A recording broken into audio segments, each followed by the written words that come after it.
I bloviate, so here's my short take on something I read.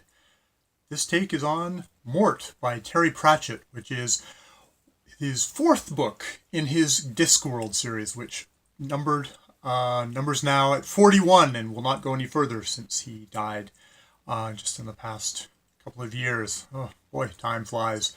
And Death waits for no man, which is quite apropos because this is the first book. While Death as a actual manifestation shows up in all his books as the stereotypical Grim Reaper, skeleton in the hooded cowl, which is totally modus operandi for Terry Pratchett. Pratchett's genius was taking all the silly kind of tropes and just kind of accepted stuff, the unthought out stuff in fantasy and in other genres, and said, okay, I'm going to fasten onto that with my amazing intellect, and I'm going to work it out to its logical and very hilarious conclusion. It's reducto ab absurdum, I suppose.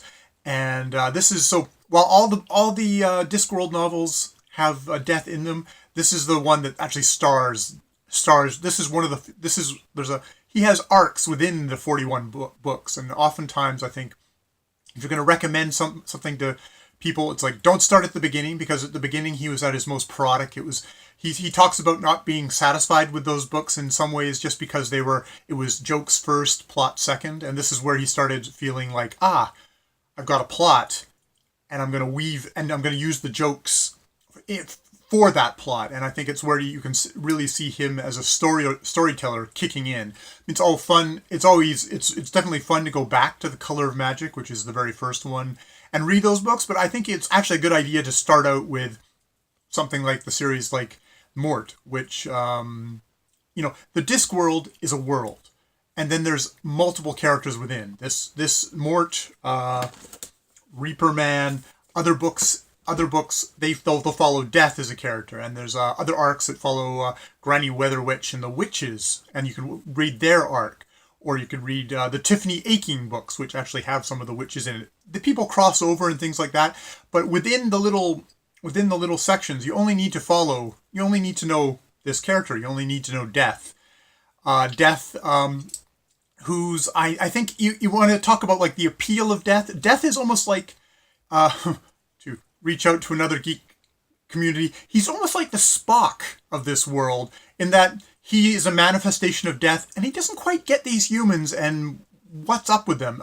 In a book later on, he ends up having to take over the Discworld's version of Santa Claus, the Hogfather, and he comes upon children, and it's like, cower before me, diminutive humans, or short-lived humans, or something like that, until he gets reminded that's not exactly the traditional way for Santa Claus or Hogfather to address children. As sorry. And he's very much like Spock or Data. He's like, I'm trying to figure out these humans and work things out, and I think that's what makes him such an appealing character. A bemused, sympathetic. It's in some ways, Death is one of these wonderful Pratchett characters who actually, if you look in the book, all of Death's dialogue is done in small cap letters, because he doesn't have muscles in his throat to produce sound, so sounds just appear in the heads of those listening to it. That's an example of Terry Pratchett going, okay, let's logically think through a skeleton creature. It doesn't have any vocal cords, so how does he actually speak? He doesn't speak. He just, we project, because thank goodness it's a magic world where you can have a skeleton who talks and is a personification of Death. And it's funny because you also get other personifications of Death, like the Death of Rats, and the Death, which is like a little skeletal rat in a little black robe, and it's like that kind of humor. So this makes it a wonderful kind of introduction to introduction to this world, and to Death, who I think this is something about Pratchett as a writer and his viewpoint. It's like, yeah, Death is in all of these books, all these ridiculously funny, warm, joyful, super intelligent, sometimes angry books. But Death is always there, and Death comes for us all, as it came for him, as it will come for you, as it will come for me. More videos later.